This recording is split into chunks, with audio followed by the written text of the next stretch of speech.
નમસ્કાર મિત્રો, આકાશવાણીના ભુજ કેન્દ્રનું આ પ્રસારણ છે સાયકોલોજીકલ પોડકાસ્ટ મનોવૈજ્ઞાનિક કહે છેમાં હું પિંકી ઉપાધ્યાય આપ સૌનું સ્વાગત કરું છું. મિત્રો, માનસિક અશાંતિ, તાણ, ભાગદોડ વગેરે આજે શહેરી સ્પર્ધાત્મક સમાજમાં વધતા જ જાય છે, જેના પરિણામે દર વર્ષે વિશ્વના દર 5 વ્યક્તિમાંથી એક વ્યક્તિને માનસિક તકલીફો દેખાય છે. આજે આપણે 21મી સદીમાં છીએ, છતાંય લોકોને પોતાના શારીરિક તકલીફ હોય તો કાંઈ વાંધો હોતો નથી, પરંતુ વ્યક્તિ માનસિક અસ્વસ્થતા કે માનસિક બીમારી હોવાની બાબતે જાહેરમાં સ્વીકારતા કે જણાવતા ખચકાટ અનુભવે છે. વ્યક્તિ પોતાને ગમે તેવી તકલીફ હોય ને છતાં પણ મનોચિકિત્સક અથવા તો સાયકેટ્રિસ્ટ કે સાયકોલોજિસ્ટ પાસે જતા સંકોચ અનુભવે છે. મિત્રો, મન અને શરીર વચ્ચે ઘણો તફાવત છે. તેમ છતાં માનસિક સ્વાસ્થ્ય અને શારીરિક સ્વાસ્થ્યને ધ્યાનમાં લેતી વખતે બંનેને અલગ અલગ ન જોઈ શકાય. ખરાબ માનસિક સ્વાસ્થ્ય વ્યક્તિના જીવન પર પ્રતિકૂળ અસર કરે છે અને તમારા શરીરની યોગ્ય રીતે કામ કરવાની ક્ષમતાને પણ અસર કરી શકે છે અને આયુષ્ય પણ ઘટાડી શકે છે. જ્યારે કોઈ વ્યક્તિ મનોવૈજ્ઞાનિક સમસ્યાઓથી પીડાય છે, જેમ કે તણાવ હોય, ચિંતા હોય, ડિપ્રેશન હોય, મગજ શરીરને અલગ અલગ રીતે સિગ્નલ મોકલે છે. ઉદાહરણ તરીકે, તણાવપૂર્ણ પરિસ્થિતિઓમાં કેટલાક હોર્મોનલ વિક્ષેપ થાય છે. આ એટલા માટે છે કારણ કે આપણું શરીર આપણા મગજને આદેશ આપે છે, જે આપણું માનસિક સ્વાસ્થ્ય છે. શ્રોતા મિત્રો, આજે આ વિષય પર વધુ વાત કરવા ફરી આપણે સ્ટુડિયોમાં આમંત્રિત કર્યા છે ડૉક્ટર મહેશ ટિલવાણીને. આપ સૌ તેમને જાણો જ છો, પણ ફરી એમનું ટૂંકમાં પરિચય આપી દઉં તો તેઓ ભુજની માનસિક આરોગ્ય હોસ્પિટલમાં ભૂતપૂર્વ અધિક્ષક હતા. હાલમાં પ્રાધ્યાપક, માનસિક વિભાગ, GK જનરલ હોસ્પિટલ અને અદાની મેડિકલ કોલેજ ભુજ તથા શ્યામ મેડિકલ હોસ્પિટલમાં કાર્યરત છે. ડૉક્ટર મહેશ સર, આપનું ખૂબ ખૂબ સ્વાગત છે આકાશવાણીના સ્ટુડિયોમાં. આભાર પિંકીબેન, અને શ્રોતા મિત્રો, આપ સૌને મારા તરફથી ખૂબ ખૂબ નમસ્કાર. અને આજે આપણે જે ટૉપિક લીધું છે, જે આપણો મુદ્દો છે, એ ખૂબ રસપ્રદ છે. મને આશા છે આપ સૌને સાંભળવાનું ગમશે. ડૉક્ટર સાહેબ, તમે જેમ વાત કરી કે આજનો આપણો જે મુદ્દો છે એ ખૂબ રસપ્રદ છે, સાચી વાત છે. મને પણ ખૂબ ઉત્સુકતા થાય છે એ જાણવા માટે, કારણ કે ટૉપિક જ એવું છે કે માનસિક બીમારી કે મગજની તકલીફ. તો સૌપ્રથમ ડૉક્ટર, આપણે એ જાણીએ કે આ વિષય આપણે કેવી રીતે ચૂઝ કર્યું છે. અમે વર્ષોથી કામ કરીએ છીએ જે ક્ષેત્રમાં, જેને માનસિક બીમારીનો વિભાગ કહેવામાં આવ્યું છે. ખરેખર તે જે બીમારીઓ ઉત્પન્ન થાય છે, જે અમારી દવાઓ કામ કરે છે, એ મગજના સ્તરે કામ કરે છે. આજથી 100 વર્ષ પહેલાં મનને સ્વતંત્ર ગણવામાં આવતું. હવે એટલા બધા સંશોધન થયા છે અને જીનેટિક પણ સ્ટડીઝ થયા છે, ને આપણે સૌ જાણીએ છીએ કે આપણો પર્સનાલિટી એટલે વ્યક્તિત્વ, આપણી વિચારધારા, આપણો ચહેરો, એ બધું આપણા જે વડા છે એ લોકોને મળતું આવે છે. તો એ જેનેટિક છે. તો તેમજ આપણો જે માનસ છે, જે આપણો વ્યક્તિત્વનું એક ભાગ છે, એ પણ જેનેટિક હોય છે. જે વસ્તુ જેનેટિક હોય એ સ્થૂળ હોય. માટે આપણે જે મન અને આપણું જે પણ તર્કશક્તિ છે એ બધી સ્થૂળ હોવાની પૂરેપૂરી શક્યતા નથી, એ સ્થૂળ જ છે. અને આપણો ઈગો જે છે એ પણ મોટા અંશે જેનેટિકલી આપણને મળેલો હોય છે. તો આપણો ઈગો છે એ પણ જેનેટિકલી મળેલો છે. તો મોટાભાગે જે આપણા મગજમાં 4 અંગ કામ કરતા હોય, ચિત્ત, મન, બુદ્ધિ, અહંકાર, આ 4 ભાગ જે છે એ બધા જે છે એ સ્થૂળ વસ્તુઓ છે. વાહ, ખૂબ સરસ વાત કરી સાહેબ તમે. હવે અત્યારે આપણે જે વાત કરી રહ્યા છીએ માનસિક બીમારી વિશે, તો ડૉક્ટર સાહેબ, જનરલી એવું જોવા મળે છે કે માનસિક બીમારી જેને હોય છે એ વ્યક્તિઓ આગળ નથી આવતા, કે તેનું નિવારણ કેવી રીતે આપણે કરી શકીએ. આજનો મુદ્દો આપણો લેવાનો હેતુ જ એ છે કે આ લોકો આગળ નથી આવતા. એનું કારણ જ નામ છે આ બીમારીનું, માનસિક બીમારી. માનસિક બીમારી એટલે મગજ કામ નથી કરતું, એટલે વ્યક્તિની સમાજમાં જે કિંમત છે, જે ઇજ્જત છે, એ થઈ જાય ખલાસ.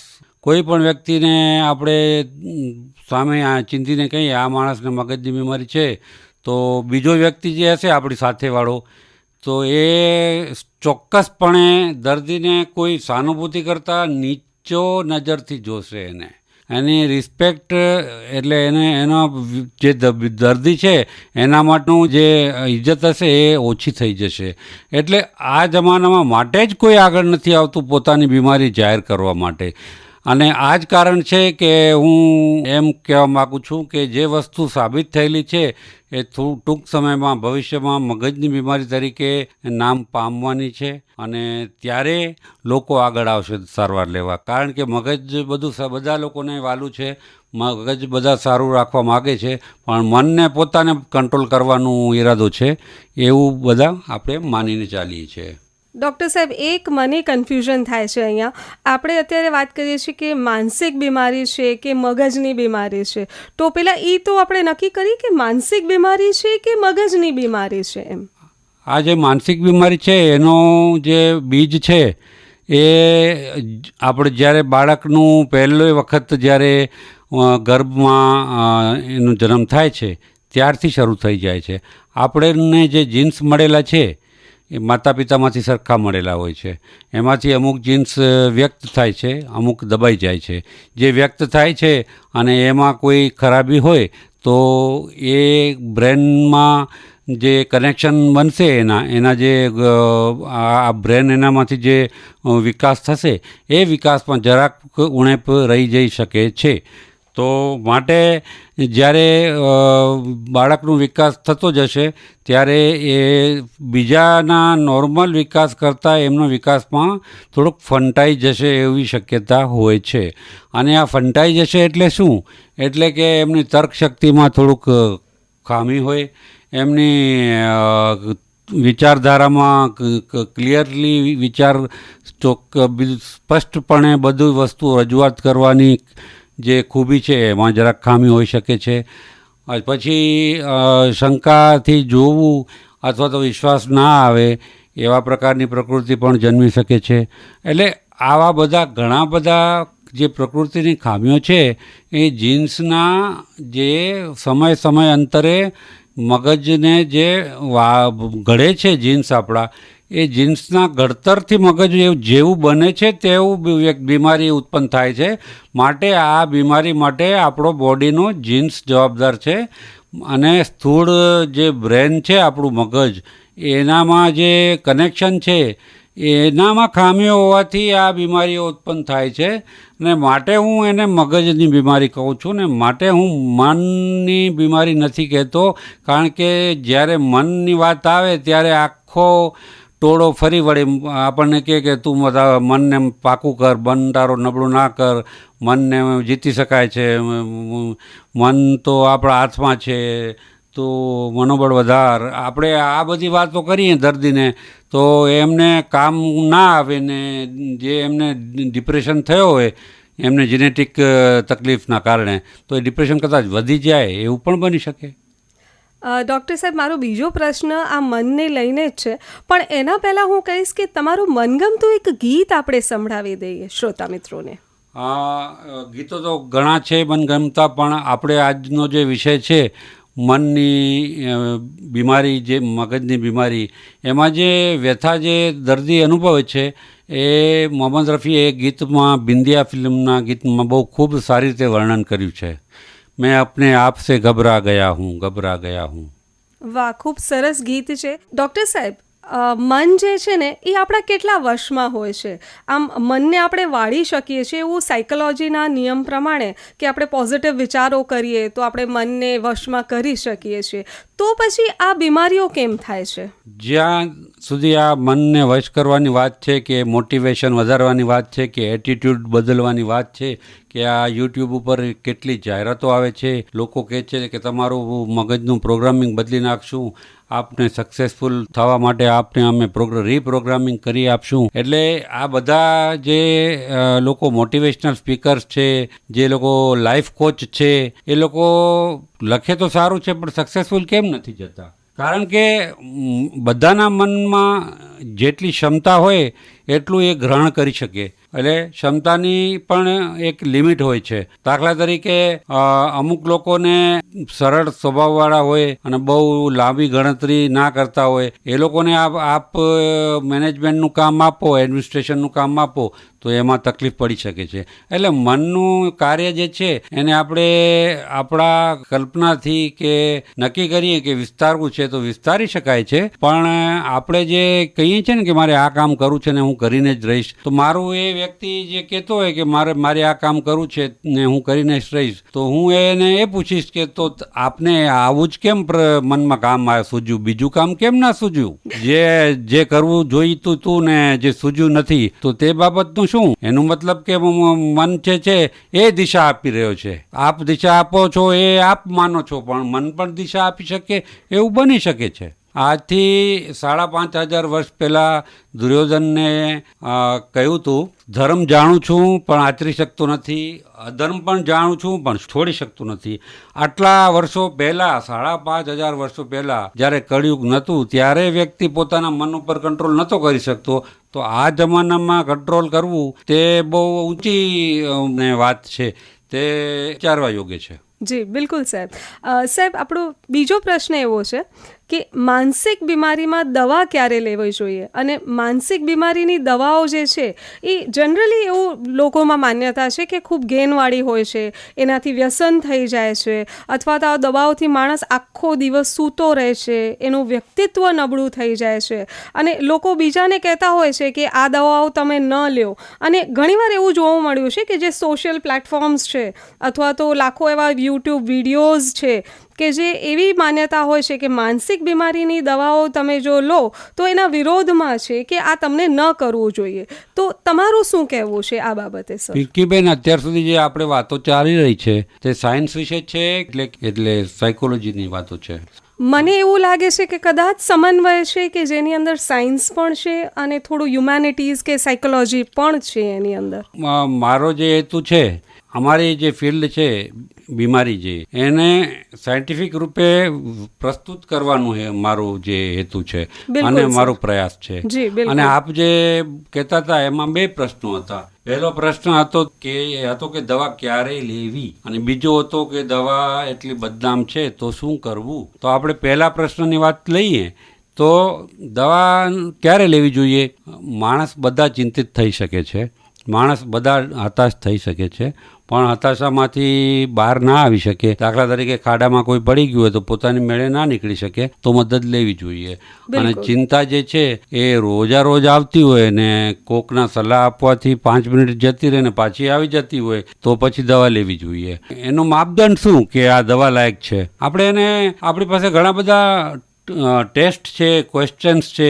હેમિલ્ટન ડિપ્રેશનનું એક સ્કેલ છે, હેમિલ્ટન એન્ઝાયટી એટલે કે ફિકરનું સ્કેલ છે. એવા ઘણા બધા ટેસ્ટિંગ મટીરિયલ છે જેમાં 20-25 પ્રશ્નો છે, જેના પ્રશ્નોના ઉત્તરમાં આપણે નક્કી કરી શકીએ કે આ વ્યક્તિને બીમારી જે છે એ દવા લાયક છે કે નહીં. પછી બીજું એક સાદામાં સાદું માપદંડ બીમારી છે કે નહીં એનું શું છે, એ છે માણસનું મનોબળ. હું સૌથી પહેલાં જ 5 મિનિટમાં મારી પાસે વ્યક્તિ ડિપ્રેશનની વાત કરતો હોય તો એને પૂછી લઉં, આપને એવું લાગે છે કે આપનું મનોબળ પહેલાં કરતાં ઘટી ગયું છે? તો તે જવાબમાં મને મારો નિદાન મળી જાય કે આ માણસને દવા આપવી કે ના આપવી. હવે લોકો જે કહે છે કે ભાઈ દવા તો ના લેવી જોઈએ, દવા તો સુડાવી રાખે છે, દવા ગેનવાળી છે, આ લોકો તો દવા વેચવા માટે દવા ખવડાવે છે.